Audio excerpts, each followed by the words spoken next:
नमस्कार, my self Abhay Kumar और आज मैं आप लोगों को पब्लिक एडमिनिस्ट्रेशन और लोक प्रशासन इस विषय के सिलेबस पे मैं आपको कुछ बताने वाला हूँ कि किस तरीके से आप इसके सिलेबस को कवर कर सकते हैं, ठीक है।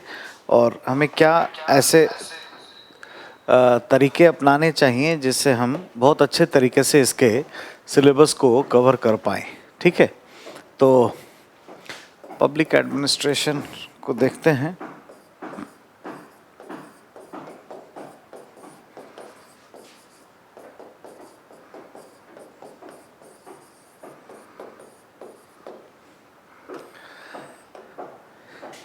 ना, in last class I told you that this subject is scoring in nature और इससे अच्छे खासे सक्सेस जो है लोगों को मिलते रहे हैं और लगातार इससे सफलता लोगों को मिली है, ठीक है।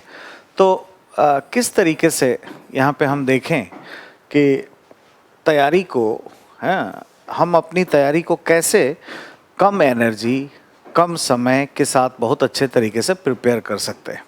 सो this class for the best outcome out of the least energy least investment of time, है ना, how can we prepare public administration efficiently for the civil services examination. That is our objective in this class, right? So there are two papers in this optional. As you know that like every optionals, public administration has two papers, paper 1 and paper 2. Paper 1 and paper 2, ठीक है। दो वैकल्पिक विषय paper 1 और paper 2 हमें यहाँ देखने को मिलते हैं जैसे और ऑप्शनल में होते हैं, ठीक है। यहाँ जो है पेपर 1, यहाँ से हम स्टार्ट करेंगे प्रिपरेशन और यहाँ पे ऑलमोस्ट हमें 12 यूनिट्स दिखाई देते हैं। अगर यूनिट वाइज हम चलें तो 12 units, so there are 12 units in the paper 1 and 14th units in paper 2. तो हमारी स्ट्रैटेजी क्या हो, कैसे हम तैयार करें? अगर ये देखें तो टोटल कितनी हो गई? I think 26 units. तो क्या हमें एक टॉपिक वाइज बिल्कुल शुरू से लेकर अभी तक सबको पढ़ना चाहिए, एक एक लाइन बाय लाइन पढ़ना चाहिए? क्या उससे हमें क्वेश्चन मिलेंगे? इसका आंसर है नहीं। इसमें टाइम बहुत जाएगा और हम सही तरीके से प्रिपेयर नहीं कर पाएंगे, हम एग्ज़ाम के लायक प्रिपरेशन नहीं कर पाएंगे यहाँ पर, है ना। तो हमें बेसिकली क्या करना है, हम लोगों को यूजुअली ऐसे सब्जेक्ट को इस तरीके से प्रिपेयर करना चाहिए जिससे कम समय में कम ऊर्जा के साथ अच्छे से अच्छे हम रिज़ल्ट ले सकें, परिणाम उसके प्राप्त कर सकें, ठीक है। तो लोक प्रशासन के जो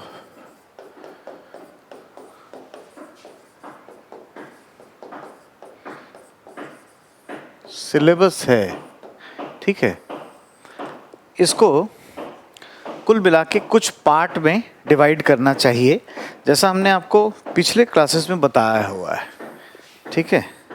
हमने आपको एक क्लास में ये बात बता हुआ है और ये ठीक इससे पहले हम लोगों ने देखा था, ठीक है, कि पब्लिक एडमिनिस्ट्रेशन में कुछ थ्योरीज होती हैं।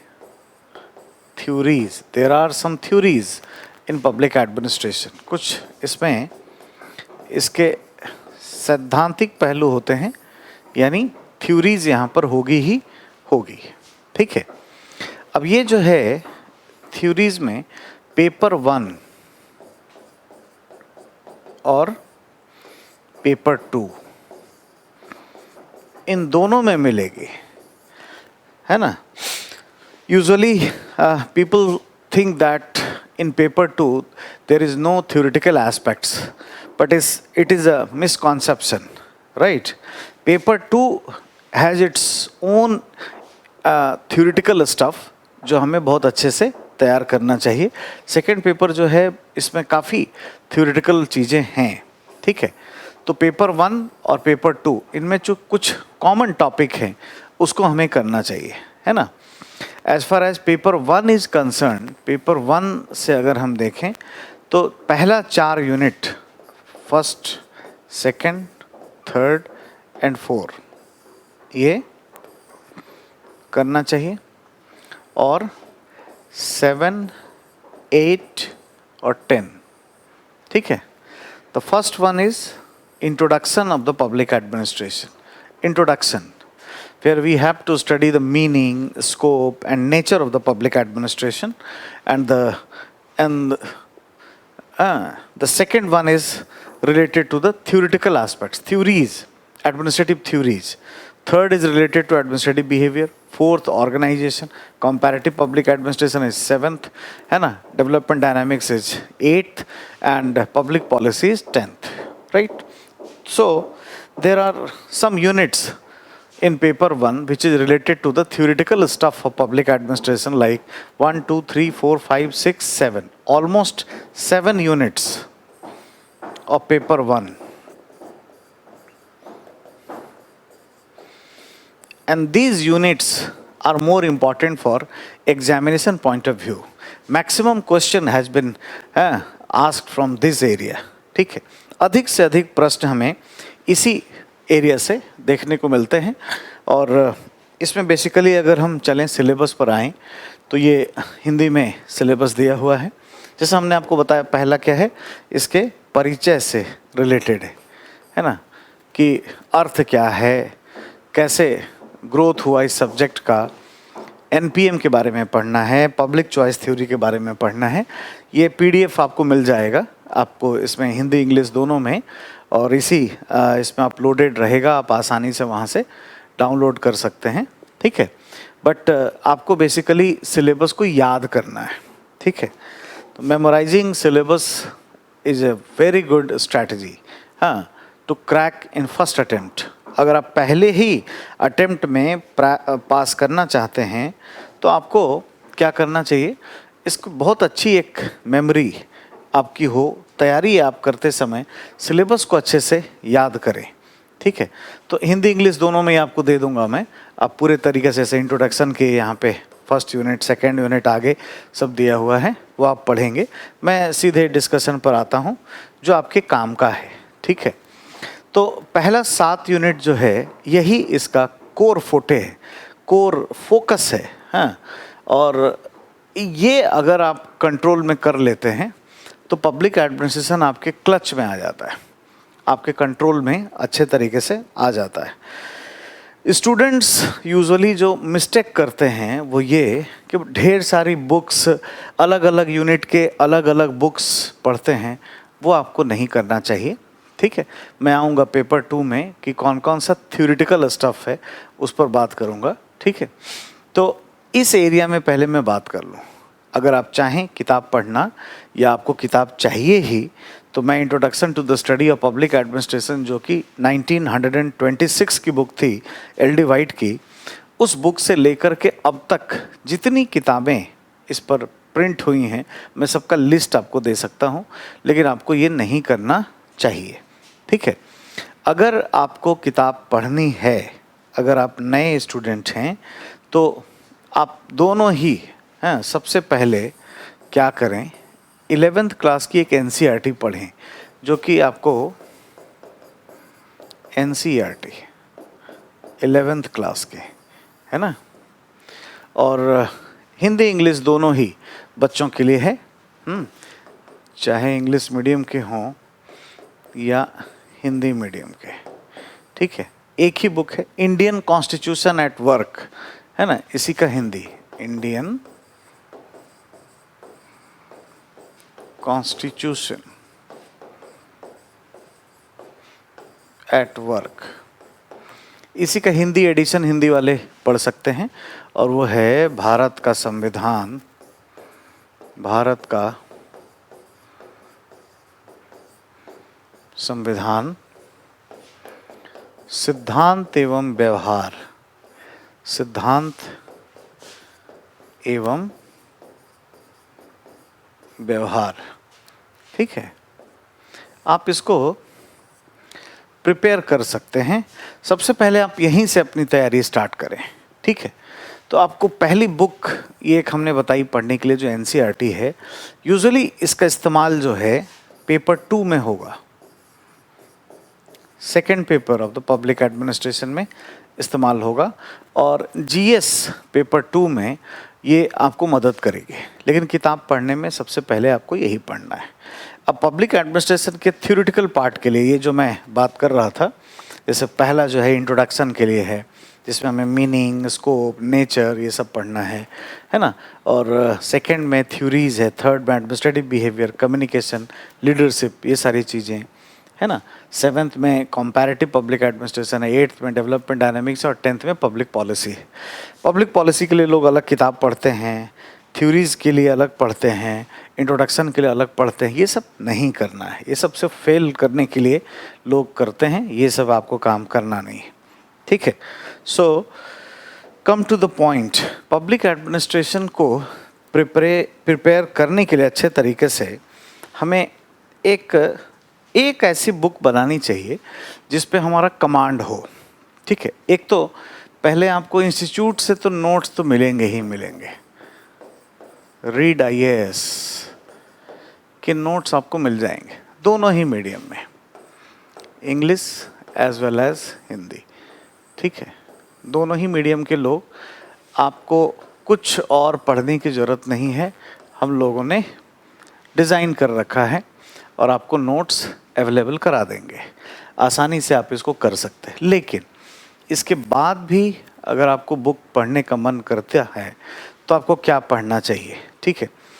तो कुछ ऐसे बच्चे हैं जो क्लास नहीं कर पाएंगे पूरे तरीके से, या कुछ इकोनॉमिक प्रॉब्लम है उनके साथ, तो वो बीएल फाड़िया की बुक पढ़ सकते हैं।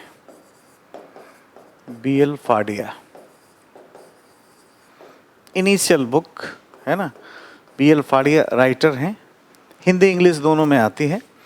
ये हिंदी में भी बुक है इनकी और इंग्लिश में भी है, ठीक है। और बुक का टाइटल होगा लोक प्रशासन या पब्लिक एडमिनिस्ट्रेशन, ये कर सकते हैं। इसका दोनों पेपर आता है, पेपर 1 के लिए और पेपर 2 के लिए। जैसे पेपर 1 के लिए जो टाइटल होगा वो होगा पब्लिक एडमिनिस्ट्रेशन या लोक प्रशासन, ठीक है। और पेपर 2 के लिए जो होगा वो होगा इंडियन एडमिनिस्ट्रेशन, इंडियन एडमिनिस्ट्रेशन, भारतीय प्रशासन, भारतीय प्रशासन, है ना। जो हिंदी मीडियम के स्टूडेंट्स हैं वो अगर चाहें तो वो ये कर सकते हैं कवर, ठीक है, भारतीय प्रशासन, ये वो पढ़ें। इंग्लिश मीडियम के स्टूडेंट्स इसको ना करें, हिंदी में ज़्यादा बेटर ये बुक है पेपर 2 के लिए। ये पेपर 1 में काम आएगी और ये पेपर 2 में काम आएगी। इसके जगह पर इंग्लिश मीडियम के लिए सेकंड पेपर के लिए अगर आपको पढ़ना हो तो रमेश के अरोड़ा सर की किताब आती है, आर के अरोड़ा, रजनी गोयल, इंडियन एडमिनिस्ट्रेशन के लिए आप कर सकते हैं। आर के अरोड़ा, रमेश के अरोड़ा एंड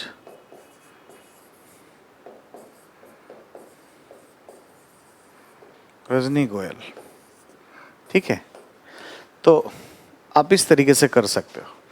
तो एक बेसिक बुक या लाइब्रेरी में रखने के लिए आपको लगे कि भाई प्रिपरेशन कर रहे हैं सिविल सर्विसेज की तो कुछ तो हमारे पास होना चाहिए, तो एक बुक आप इस तरीके से रख सकते हैं for library purpose, for reference, ठीक है। मैंने पढ़ने को नहीं कहा, मैंने कहा कि हम लोग आपको यहाँ से नोट्स प्रोवाइड करेंगे, आपको यही पढ़ना है। And we have stolen from various books, बहुत सारे काम की चीज़ें, नोट्स जो हम लोग फ्री डिस्ट्रीब्यूशन करते हैं वो हम लोग आपको देंगे, आप इसी से कर सकते हो। इसके बाद मोहित भट्टाचार्य की किताब आती है ना, मोहित भट्टाचार्य की एक बुक आती है, वो पेपर 1 के लिए हम यूज़ कर सकते हैं, है ना, new Horizons of public administration, है ना।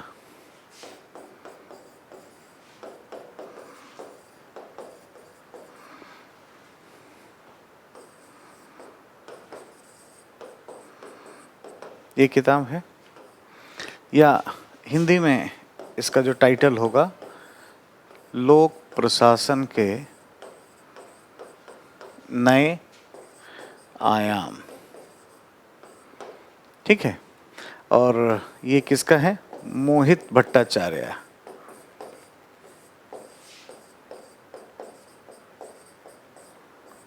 ये आप चाहो तो पढ़ सकते हो।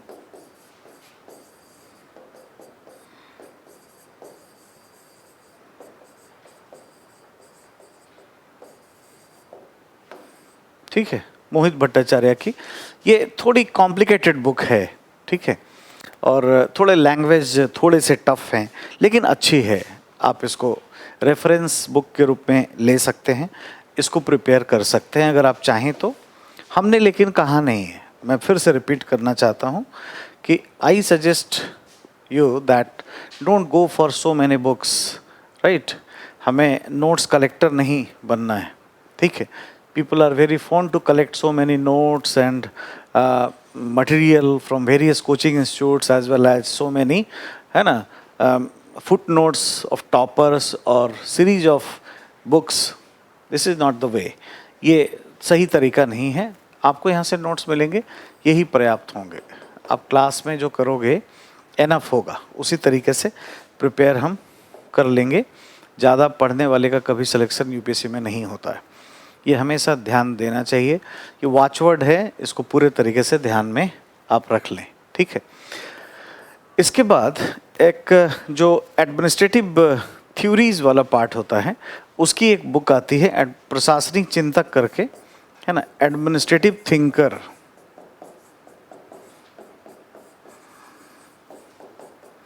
एडमिनिस्ट्रेटिव थिंकर्स करके आएगी। हिंदी में इसका टाइटल होगा प्रशासनिक चिंतक। ठीक है, और राइटर इसके हैं प्रसाद एंड प्रसाद। प्रसाद एंड प्रसाद।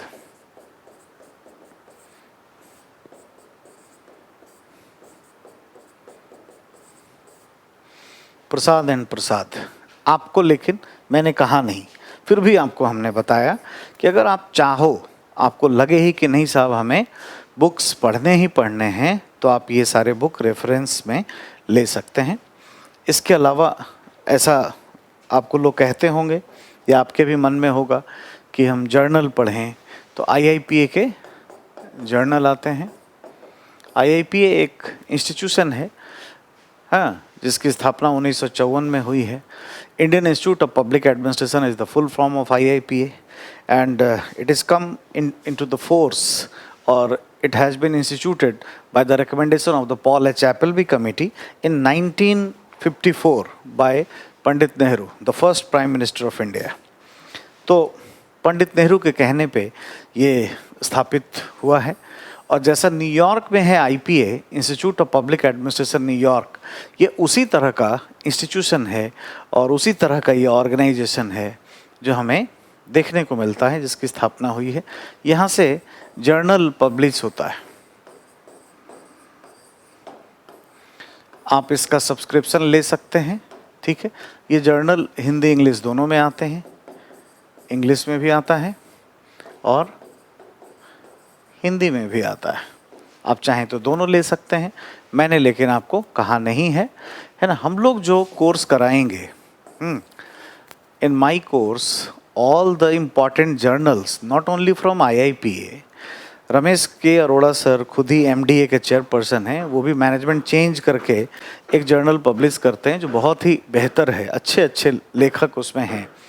उसको भी हम लोग इनकलकेट करेंगे अपने, और लेक्चर से ही, क्लास से ही 4 चांद लग जाएगा। आपको ये करने की ज़रूरत नहीं है। फिर भी अगर आपको मन करे तो दिल्ली में ये संस्था है, ITO के पास है, जा कर के या आप ऑनलाइन सब्सक्रिप्शन ले सकते हैं, बट हमने सजेस्ट नहीं किया है। ठीक है, ये सारी चीज़ें इसके रेफरेंस बुक के लिए आप देख सकते हैं, बट हमें नहीं लगता है कि आपको ये सब करने की ज़रूरत है। So come to the point, है ना। हम लोगों ने बात किया कि ये थ्योरेटिकल एरिया जो है हमारा, इसके लिए हम क्या करें। तो हमने पेपर 2 के लिए भी हालांकि बुक्स का काम पूरा कर दिया, तो ये चीज़ है। अब इसके बारे में कुछ अंडरस्टैंडिंग हम लोग डेवलप करेंगे कि थ्योरीज में क्या होता है, क्या क्या चीज़ हमें मिलेगी। तो जैसे ही आप पढ़ना स्टार्ट करेंगे, ठीक है, पब्लिक एडमिनिस्ट्रेशन के लिए, तो आपको थिंकर्स मिलेंगे, ठीक है। हम लोग इसकी जो शुरुआत करने वाले हैं, सब्जेक्ट की जो शुरुआत करने वाले हैं, वो थ्योरीज से ही करने वाले हैं। और थ्योरीज पर एक लेक्चर सीरीज जो है वो आर.के. अरोड़ा सर की तरफ से होगा। हालांकि मैं भी 1 बाय 1 उसके ऑब्जेक्टिव पार्ट को कराऊंगा। तो आपको दोनों ही तरफ से काफ़ी एक्सपीरियंस प्रोफेसर हैं और भारत के इतने जाने माने लीजेंड हैं पब्लिक एडमिनिस्ट्रेशन में, तो आपको एक मिल जाएगा। तो आप देखोगे कि थ्योरीज में क्या होता है ना। थ्योरीज में you will find that there is a sequence for, है ना, प्रोपोजिशन ऑफ द आइडियाज और कॉन्सेप्ट ऑफ पब्लिक एडमिनिस्ट्रेशन। एक सीक्वेंस आपको मिलेगा। जैसे आपको टेलर, ये पहले मिलेंगे, ठीक है। Taylor, the full name is Frederick Winslow Taylor, है ना। Scientific management, United States of America में इन्होंने काम किया। तो टेलर के द्वारा कुछ चीज़ बताया गया, है ना। Just think that there is proposition और ideas presented by Frederick Winslow Taylor, ठीक। अब कोई दूसरा थ्योरिस्ट आएगा जो उसको क्रिटिसाइज करेगा। जैसे फ्रांस में इन्हीं के टाइम में फेयोल मिल जाएंगे। टाइम क्या है इन दोनों के, अगर देखें 1880 टू 1920 के बीच का टाइम, है ना। तो अर्ली जो है 20th सेंचुरीज में और लेटर 19th सेंचुरीज में, ठीक है, हमें चीज़ें कुछ ग्रोथ के रूप में दिखाई देती हैं। तो फेयोल क्या होगा, पहले ये क्रिटिसाइज करेंगे इनके आइडियाज़ पर, और ये फिर अपने कुछ प्रोपोजिशंस या आइडियाज़ प्रस्तुत करेंगे, कॉन्सेप्ट प्रस्तुत करेंगे, और फिर अगला कोई थ्योरिस्ट आएगा जो इसको क्रिटिसाइज करेगा। फेयोल का क्रिटिसिज्म गुलिक के द्वारा किया जाएगा, आगे आने वाले उर्विक के द्वारा किया जाएगा। तो इस तरीके से एक सीरीज है, सीक्वेंस है। तो अगर हम पहले को पकड़ लें बहुत अच्छे से, इसको हम जान जाएं, तो इस सीक्वेंस को हम बहुत आसानी से समझ सकते हैं, कहीं पे कोई समस्या नहीं होती है। अंडरस्टैंड, ये ध्यान रखना चाहिए। तो हमें इसके थ्योरेटिकल पार्ट में या किसी भी तरीके से कोई प्रॉब्लम नहीं होगी, ठीक है। अच्छे तरीके से हम लोग इसको उठाएंगे, कवर करेंगे। हमने जो कोर्स प्लान किया है आपके लिए, मैं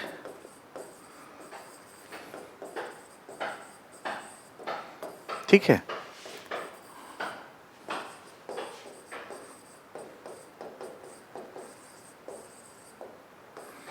अरोड़ा सर के द्वारा थ्योरीज का एक लेक्चर सीरीज शुरू करेंगे। थ्योरीज लेक्चर सीरीज, ठीक है, ये चलता रहेगा। और मैं इनिशियल टॉपिक वाइज आपके साथ चलूँगा। तो आपका क्या होगा, पूरा टॉपिक भी तैयार होता चलेगा और थोड़ा जो एक्सपीरियंस है सर का वो भी आपको मिलता जाएगा। तो बहुत ही अच्छे तरीके से, है ना, चूँकि बहुत अच्छे अच्छे थ्योरिस्ट के साथ सर ने काम किया है, बहुत डेप्थ में चीज़ें पता हैं, तो उनके, है ना, भाषण से, उनके लेक्चर से आप बहुत अच्छे तरीके से अपने कॉन्सेप्ट्स को और क्लैरिफाई कर पाएंगे। तो हम लोग दोनों लोग ही इस पे काम करेंगे। थ्योरीज भी अगर होगी ना, थ्योरीज, तो इसी तरीके से हम लोग काम करेंगे, ठीक है। दोनों ही तरह से हम लोग चलेंगे। जैसे मैं इंट्रोडक्शन पे थोड़ा आऊँगा, कैसे इवोल्यूशन हुआ इस सब्जेक्ट का, है ना, evolution of the public administration. तो यहीं से मैं स्टार्ट करूँगा। सर उसके थ्योरेटिकल पार्ट पे थोड़ा बात करेंगे, लेकिन थ्योरीज भी मेरे द्वारा कवर किया जाएगा। मैक्सिमम आप ऐसा कह सकते हैं 100% सिलेबस मैं तो करूँगा ही करूँगा, सर के द्वारा भी ये होगा।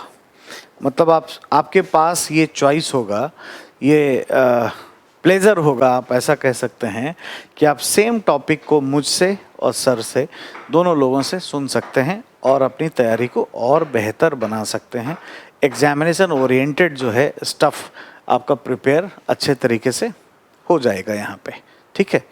तो ये एक हमारी योजना है, एक प्लानिंग है, ठीक है। अब ज़रा थ्योरीज वाली मैटर पे आएँ कि हम लोग कौन से यूनिट से स्टार्ट कर रहे हैं। ये जो सेकंड यूनिट है ना, हम यहाँ से स्टार्ट करेंगे। We will be starting from the theoretical part like administrative thinkers. तो आप ऐसा मत समझना कि पेपर 1 छोड़ दिया है, इसका कुछ रीज़न है, या फर्स्ट यूनिट छोड़ दिया इंट्रोडक्शन का, ऐसा नहीं है। इस सब्जेक्ट का जो इवोल्यूशन है वो 1887 में हुआ है और पॉलिटिक्स एडमिनिस्ट्रेशन डाइकोटमी के द्वारा हुआ है। पॉलिटिकल साइंस से अलग एक विषय के रूप में इसने अपना स्थान बनाया है, ठीक है। और हम 1887 के बाद की अगर कहानी देखें तो थ्योरेटिकल ग्रोथ जो हुआ है, जिसमें फ्रेडरिक विंसलो टेलर रहे हैं, उन्होंने काम करना शुरू किया यहाँ पर, और उनके आइडियाज़ के बाद धीरे धीरे ग्रोथ होता हुआ आया। फर्स्ट यूनिट में कुछ ऐसी चीज़ें भी दी गई हैं, है ना, जिसमें जो 90s की हैं, 1990 के दशक की हैं, जैसे गुड गवर्नेंस है, NPM है, न्यू पब्लिक मैनेजमेंट है।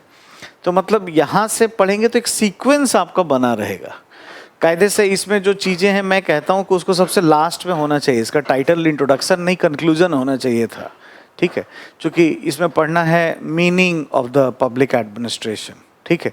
It is very difficult to understand, है ना, initially what is the exact meaning of the public administration. मैं आपको बताऊं, जब मैंने बहुत पढ़ लिया तब जाके मुझे ये बात समझ में आई। जैसे गंगा में, है ना, हम गागर में सागर भरते हैं, किसी के अगर रट लें किसी के डेफिनेशन को, वो मीनिंग नहीं है। जैसे हम देखें कि किसी ने कहा कि भाई administration is nothing but getting things done, Luther Gulick का ये स्टेटमेंट है, ये और कुछ नहीं है, काम करवाना है, ठीक है। इयन ग्लेडन ने कहा कि public administration is long pompous but it has humble meaning. ये एक बड़ा है, भारी भरकम है, परंतु इसका अर्थ जो है सीधा साधा है। तो ऐसे हजारों जो है डेफिनेशंस होंगे, बट अगर हम इसको मगअप करने लगें, मेमोराइज करने लगें, तो हम परेशान हो जाएंगे। इसकी एग्जैक्ट मीनिंग भी अंडरस्टैंडिंग से, कॉन्सेप्ट से धीरे धीरे होगी, मैं आपको बताऊंगा। लेकिन तो कहने का मतलब है कि थोड़ा सा अगर हम पूरा पढ़ लेते हैं ना, तो बहुत डिटेल से एग्जाम्पल्स हम जान सकते हैं, कर सकते हैं। हम लोग इस पर बात करेंगे, है ना। तो फर्स्ट यूनिट पर हम लोग बात करेंगे बाद में, पहले यहाँ से करेंगे। हाँ, लेकिन फर्स्ट यूनिट का एक चैप्टर जो है ना, evolution of the public administration as a discipline, एक सब्जेक्ट के रूप में, है ना, लोक प्रशासन का विकास कैसे हुआ, ये हम लोग पहले देखेंगे। उसके बाद हम यहाँ से आगे बढ़ेंगे। तो ये हमारा होगा course plan for the theories. एक एरिया हो गया जिस पे हम लोग करेंगे। अब ये थ्योरेटिकल पार्ट का सेकंड पेपर में कुछ चीज़ जो है वो होगा। जैसे पेपर 1 में अगर हम देखें तो यहाँ पे हमें कोई ना कोई थ्योरिस्ट मिलते रहेंगे, थिंकर मिलते रहेंगे, चिंतक मिलेंगे, ये सब पढ़ते समय, ठीक है।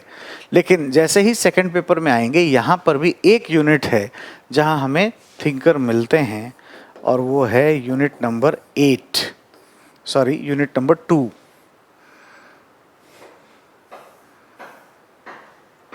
Unit number 2 of the paper 2। और ये क्या है? फिलोसॉफिकल पॉस्टुलेट्स और फिलोसॉफिकल, है ना, फ्रेमवर्क ऑफ द गवर्नमेंट, सरकार का दार्शनिक आधार। इसमें हमें पढ़ना है कॉन्स्टिट्यूशनलिज्म, यहाँ पे भी थ्योरिस्ट हैं, है ना, पॉलिटिकल कल्चर थ्योरिस्ट हैं, ब्यूरोक्रेसी एंड डेमोक्रेसी थ्योरिस्ट हैं, नौकरशाही में ब्यूरोक्रेसी एंड डेवलपमेंट थ्योरिस्ट हैं। और कायदे से ये जो यूनिट है, या 8वां यूनिट डेवलपमेंट डायनेमिक्स पेपर 1 का, ये और ये, इसमें काफ़ी टॉपिक सिमिलर हैं। अगर आप सिलेबस देखोगे तो एक जैसे टॉपिक आपको दिखेंगे। जैसे मैं आपको दिखाता हूँ सिलेबस में आकर के, मैं आपको अभी दिखाता हूँ ये।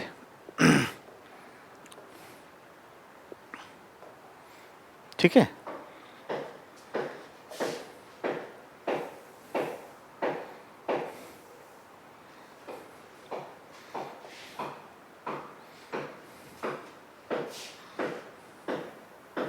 आप देखिए, है ना,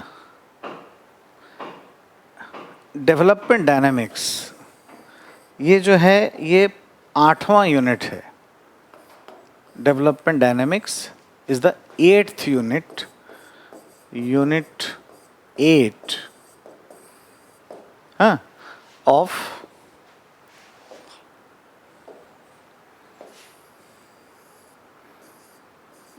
ये क्या है, यूनिट 8 है ना, और पेपर 1, फर्स्ट पेपर का। क्लियर है? इसमें एक चैप्टर है, उसको मार्क करेंगे, और वो है changing profile of development administration, हाँ, ब्यूरोक्रेसी एंड डेवलपमेंट मिला, नौकरशाही एवं विकास हिंदी में, इसको ये देखिए। अब पेपर 2 पे भी आएंगे तो हमें सेम चैप्टर मिलेंगे। आइए मैं आपको दिखाता हूँ, पेपर 2 स्टार्ट हो गया है।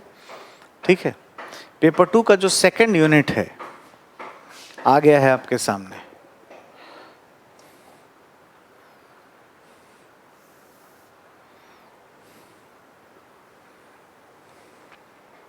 ठीक है, पेपर 2 को अगर देखें तो उसकी शुरुआत यहाँ से होती है, philosophical and constitutional framework of the government. This is unit number 2, unit number 2 of paper second. ठीक है, और हमें यहाँ पर एक चैप्टर मिलता है, bureaucracy and democracy. Same chapter हम लोगों ने अभी देखा हुआ है, सेम चैप्टर देखा जो पेपर 1 में आता है, यहाँ पे डेवलपमेंट डायनामिक्स में।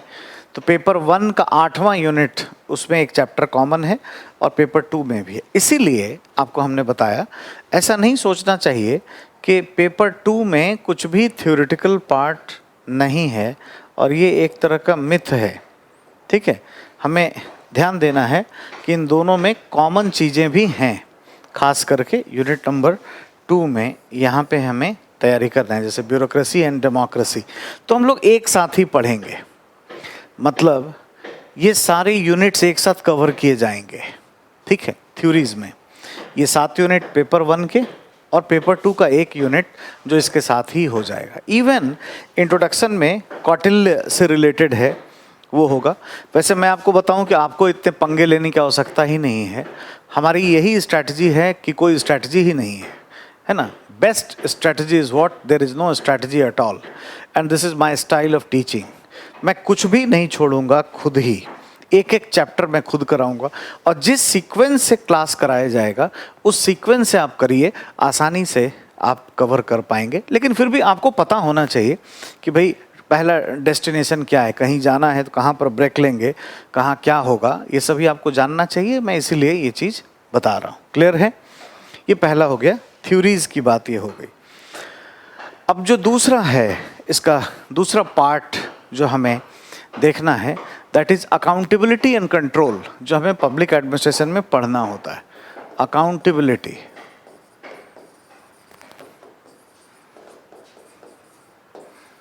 एंड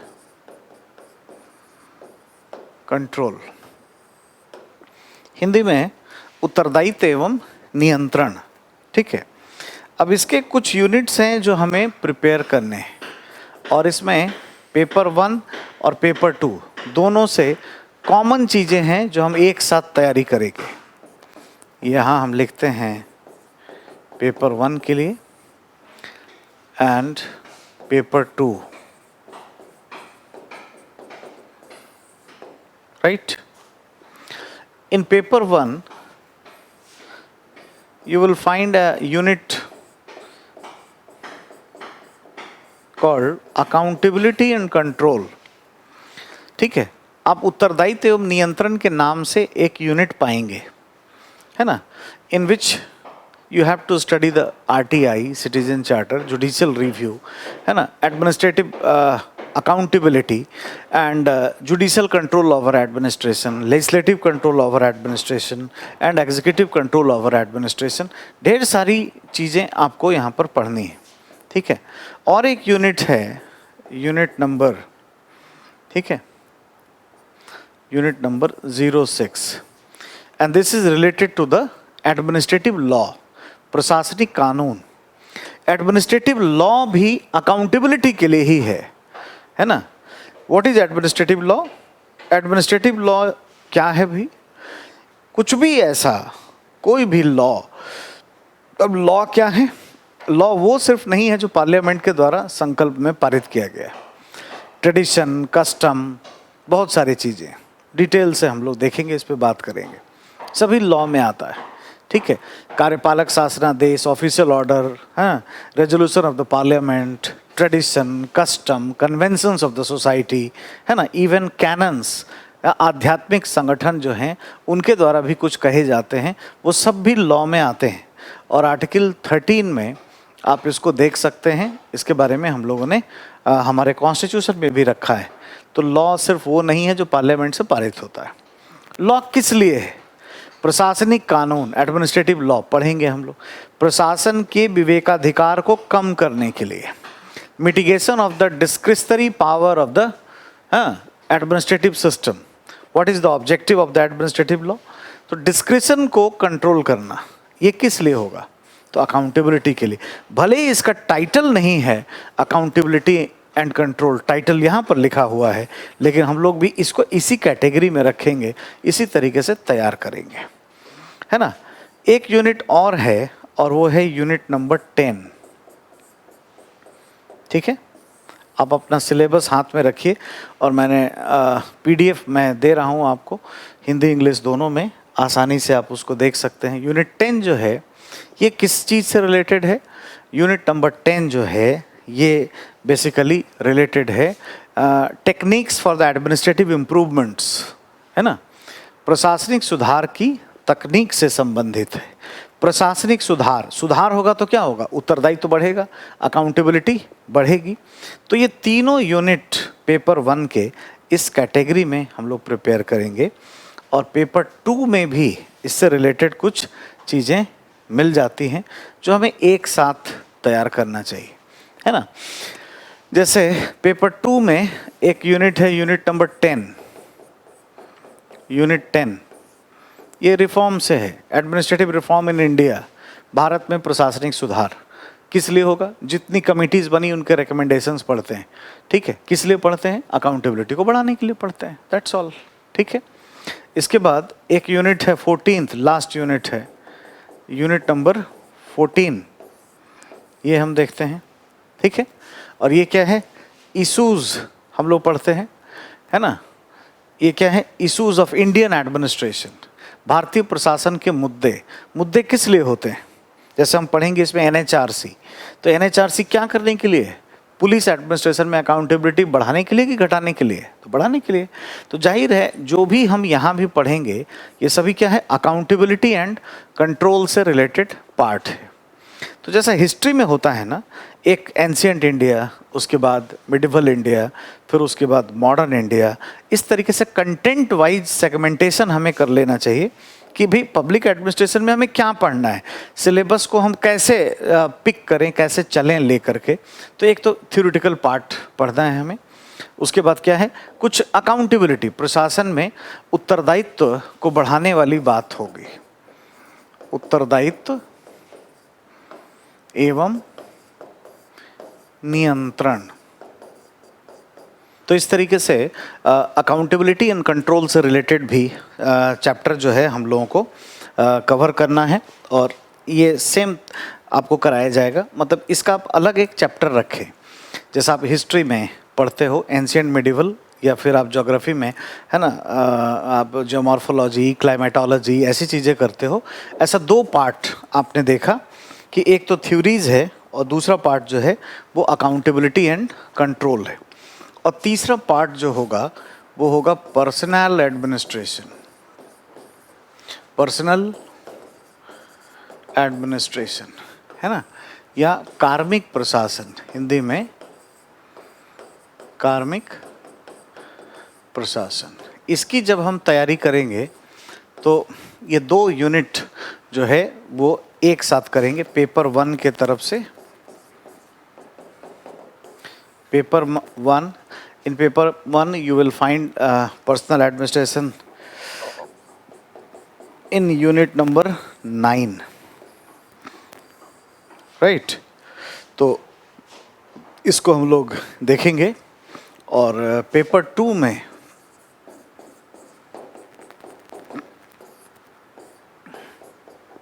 कुछ यूनिट्स हम लोग प्रिपेयर करेंगे, जैसे यूनिट नंबर 10 जो है ये इससे रिलेटेड होगा, ठीक है।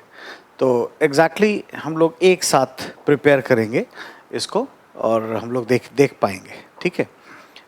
इसमें यूनिट नंबर 9 8 10 नहीं है ये एग्जैक्टली, एक सेकेंड,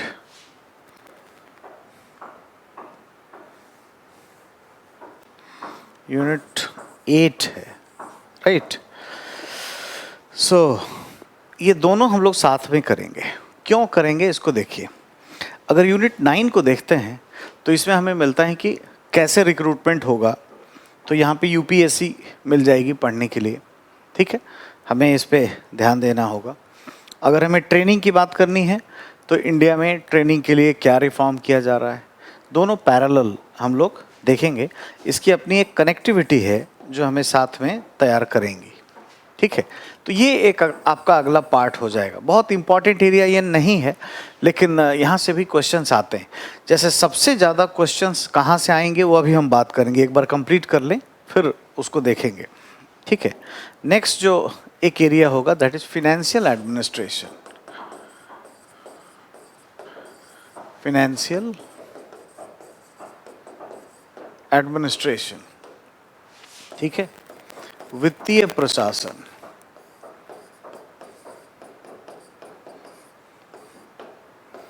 वित्तीय प्रशासन, है ना। और इसमें पेपर 1 से कुछ यूनिट है जो हमें लेना है। पेपर 1 से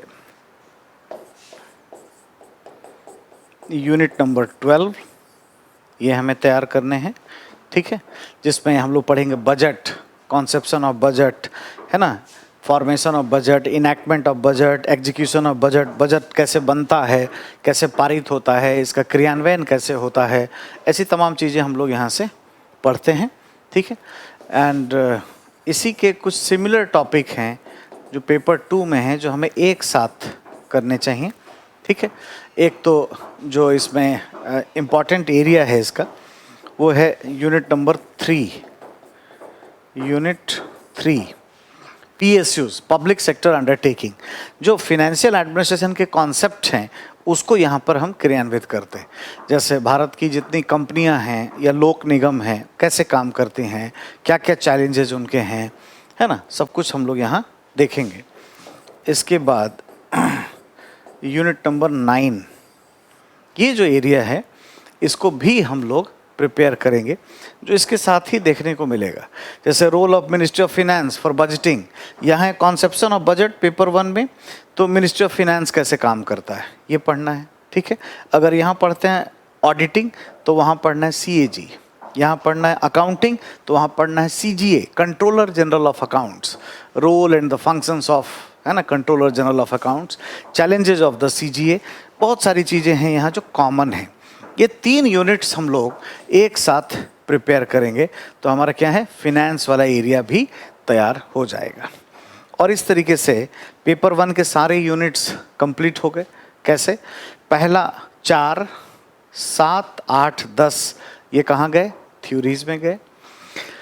और अकाउंटेबिलिटी एंड कंट्रोल में 5, 6 एंड 10 ये निकल गए। बचा 9 पेपर 1 का पर्सनल एडमिनिस्ट्रेशन में है और बचा 12 जो फिनेंशियल एडमिनिस्ट्रेशन में है। Paper 1 complete. अब दूसरा जो है लास्ट जो हमारा बचेगा, that is behavioural part, that means Indian administration. Indian administration है ना, भारतीय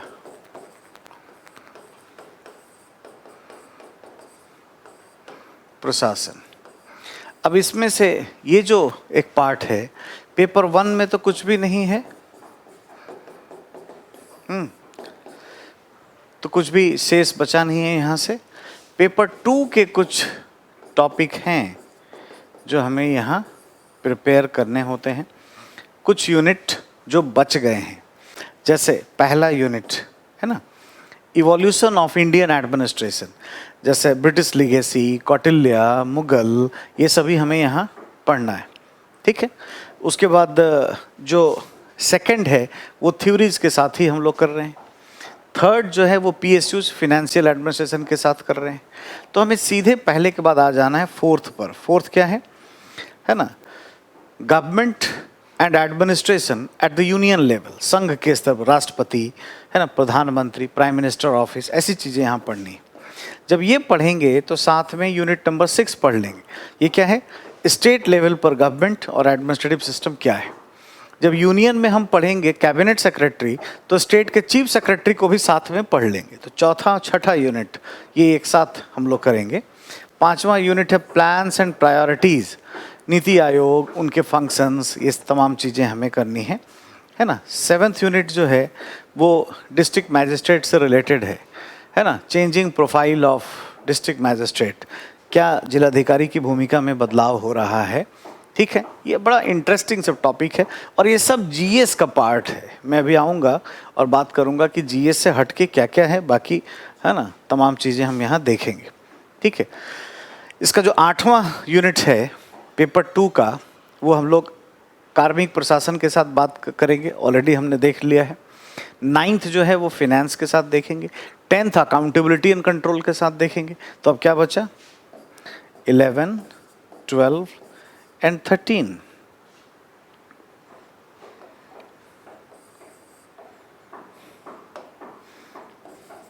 इलेवन जो है ये क्या है, पंचायती राज से रिलेटेड, ग्रामीण विकास, 73rd अमेंडमेंट, चैलेंजेज उसके क्या हैं, ये सभी, ये नगर पालिका से रिलेटेड है और ये लॉ एंड ऑर्डर से रिलेटेड है, 13वां, ठीक है।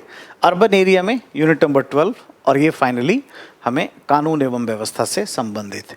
ये पूरा का पूरा एरिया GS में काम आता है। जनरल स्टडीज़, आपका पेपर 2 जो है सेकंड पेपर GS का, वो तैयार होगा। लॉ एंड ऑर्डर पढ़ोगे तो इससे पेपर 3rd का लॉ एंड ऑर्डर में सपोर्ट मिलेगा, ठीक है। तो काफ़ी बड़ा एक सब्सटैंशियल एरिया ये कवर करता है। तो इस तरीके से हमें अपने यूनिट्स को उसी में बांट लेना है, ठीक है। अब मैं एक साथ समराइज़ कर देता हूँ कि कैसे, कौन कौन से यूनिट्स हमें कैसे कहाँ पर तैयार करने हैं, एक साथ अब देख लेंगे। पब्लिक एडमिनिस्ट्रेशन, तो इसका सिलेबस काफ़ी बड़ा नहीं है बल्कि बहुत ही छोटा है, ठीक है। थ्योरीज या सिद्धांत हमें पढ़ना है, पेपर 1 एंड यहाँ आ जाते हैं पेपर 2 के साथ, राइट। तो थ्योरीज में अगर देखें तो कुछ यूनिट्स में अलग तरह के कलर से लिख देता हूँ, अगर आपको ये दिख रहा है, पहला, दूसरा, तीसरा, चौथा, 7, 8, 10, ये कुछ यूनिट्स हैं जो हमें तैयार करना है। First introduction, theory. Second administrative behaviour, प्रशासनिक व्यवहार। चौथा ऑर्गेनाइजेशन, संगठन। 7वां कंपैरेटिव पब्लिक एडमिनिस्ट्रेशन। 8वां जो है डेवलपमेंट डायनेमिक्स और 10वां पब्लिक पॉलिसी। पेपर 2 से एक यूनिट जो कि हम लोगों ने डिस्कस किया, philosophical and constitutional framework of the government, सरकार का संवैधानिक और दार्शनिक ढांचा, ये हमें पढ़ना है एक साथ, थ्योरीज कंप्लीट, ठीक है। एक बड़ा पार्ट। दूसरा पार्ट जो इसमें आएगा वो होगा अकाउंटेबिलिटी एंड कंट्रोल का। इसमें जो कुछ यूनिट्स हमें पढ़ने हैं, तैयार जो करने हैं उसमें हम देखेंगे पेपर 1 से कुछ यूनिट ले लें, 5वां, 6ठा और 11वां। 5वां का title he accountability and control है, 6ठा एडमिनिस्ट्रेटिव लॉ है, प्रशासनिक कानून, और 11वां प्रशासनिक सुधार की तकनीक। ये सभी जो है उत्तरदायित्व को बढ़ाने के लिए हमने डिस्कस किया हुआ है। इसके साथ सेकंड पेपर के कुछ यूनिट्स हम तैयार करेंगे। जैसे यहाँ पे आपकी भूमिका होगी, मैं नोट्स आपको दूंगा, कुछ एडमिनिस्ट्रेटिव रिफॉर्म कमीशन के रिपोर्ट पढ़ने होंगे 10वें यूनिट के लिए, ठीक है। इसके बाद कुछ यूनिट्स आपको इसके साथ तैयारी करवाया जाएगा, वो है 14 एक साथ, है ना, जिसमें issues of the Indian administration दिया गया है, ये एक साथ हम पढ़ेंगे, ठीक है। तीसरा पार्ट इसमें आ जाता है पर्सनल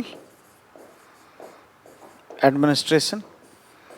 यहाँ पर जो है कुछ यूनिट्स पेपर 1 से हमें लेने हैं, है ना।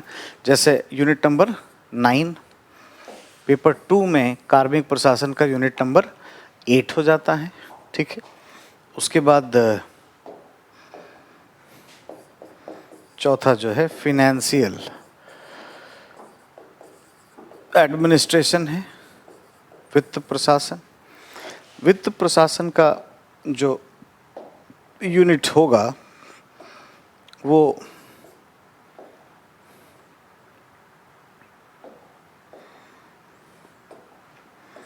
ये कुछ यूनिट हमें करना होगा। पेपर 1 से यूनिट नंबर 12 और पेपर 2 से हमने आपको बताया तीसरा और 9वां, है ना, 3rd एंड 9th, ठीक है। और लाइकवाइज फाइनली इंडियन एडमिनिस्ट्रेशन जो कि 5वां टॉपिक होगा, इंडियन एडमिनिस्ट्रेशन। इसका कुछ यूनिट हमें प्रिपेयर करना होगा, उसको देखें। तो पेपर 1 से कुछ है, कुछ भी नहीं है। पेपर 2 के कुछ यूनिट्स हैं जो हमने आपको अभी बताए, पहला, चौथा, 5वां, 6ठा, 7वां। फर्स्ट 4, 5, 6, 7 यूनिट यहाँ के, और उसके बाद 11, 12 और 13। इस तरीके से सिलेबस को कर लेना है। तो जैसे प्राचीन भारत, मध्यकालीन भारत, आधुनिक भारत, विश्व इतिहास और पोस्ट इंडिपेंडेंस होता है भाग इतिहास में, लोक प्रशासन में भी कुछ इस तरीके से आप डिवाइड कर सकते हैं। तो कुल मिला के 5 चैप्टर बने, 5 कॉपी या 5 फाइल या 5 PDF का फोल्डर आपके पास होना चाहिए। 5 में स्टाइल आंसर राइटिंग का थोड़ा अलग तरह से होगा। कॉन्सेप्ट बिल्डिंग पे हमें ज़्यादा ध्यान देना है। इस 5 में सबसे ज़्यादा इम्पॉर्टेंट यही है, यहीं से क्वेश्चंस अधिक से अधिक आते हैं, यही एरिया यहाँ होगा। और हमने आपको अभी बताया कि हम लोग यहाँ से यूनिट नंबर 2 से काम करना शुरू करेंगे। जो सबसे टफेस्ट पार्ट है इसका, थ्योरीज, कई लोग बहुत ज़्यादा ध्यान नहीं देते, हम वहीं से इसको स्टार्ट करेंगे और 1 बाय 1 हम लोग इस तमाम यूनिट्स को कवर करेंगे, ठीक है। तो इससे सिलेबस पर एक छोटा सा ये एक मार्गदर्शन था आपके लिए। आप इसको अभी देखिए, आपको जो मैंने बुक्स बताई हैं आप चाहो तो उसको पढ़ सकते हो, या जो बच्चे हमारे पास इनरोलमेंट करते हैं उनको हम लोग नोट्स भेजेंगे। कुछ भी करने की आवश्यकता नहीं है, हार्ड कॉपी के नोट्स भेजेंगे आपके एड्रेस पर, और आपको कोई परेशान होने की आवश्यकता इसमें नहीं है। नेक्स्ट वीडियो में हम एक किस तरीके से इसकी प्रकृति है इस विषय की, उस पर हम लोग बात करेंगे। तब तक के लिए धन्यवाद, थैंक यू।